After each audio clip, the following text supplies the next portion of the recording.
Chiediamo all'azienda chiarezza su quelle che sono le prospettive del sito produttivo di Castelfranco, perché siamo stanchi di attendere una soluzione rispetto a una trattativa che si trascina da ottobre.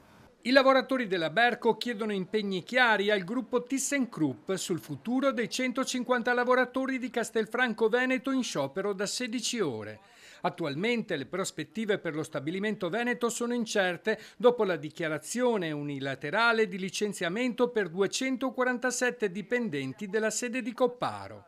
In questo momento dovrebbe esserci un confronto con le segreterie nazionali sul sito di Copparo rispetto alla procedura dei licenziamenti, ma per quanto ci riguarda qua a Castelfranco la nostra preoccupazione è che non ci sia una prospettiva per il futuro del sito castellano. I lavoratori in cassa integrazione ordinaria temono che l'azienda possa decidere di chiudere il sito produttivo lasciandoli senza lavoro dopo il 5 maggio. La situazione è critica e i sindacati stanno cercando di negoziare con l'azienda per trovare una soluzione che garantisca la sicurezza occupazionale dei dipendenti. Abbiamo la necessità che questa azienda ritorni al tavolo ministeriale, perché ultimamente è riuscita anche a disertare il tavolo ministeriale, e quindi lì riprovare a fare una discussione di prospettiva che tenga dentro tutto, una realtà produttiva, l'occupazione. Al picchetto di fronte alla sede sono intervenuti numerosi esponenti del mondo politico, a partire dal sindaco di Castelfranco e presidente della provincia Stefano Marcon.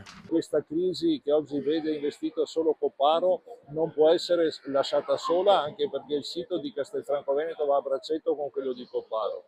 Ho giudicato un po' inaccettabile l'atteggiamento dell'azienda di disertare il tavolo ministeriale.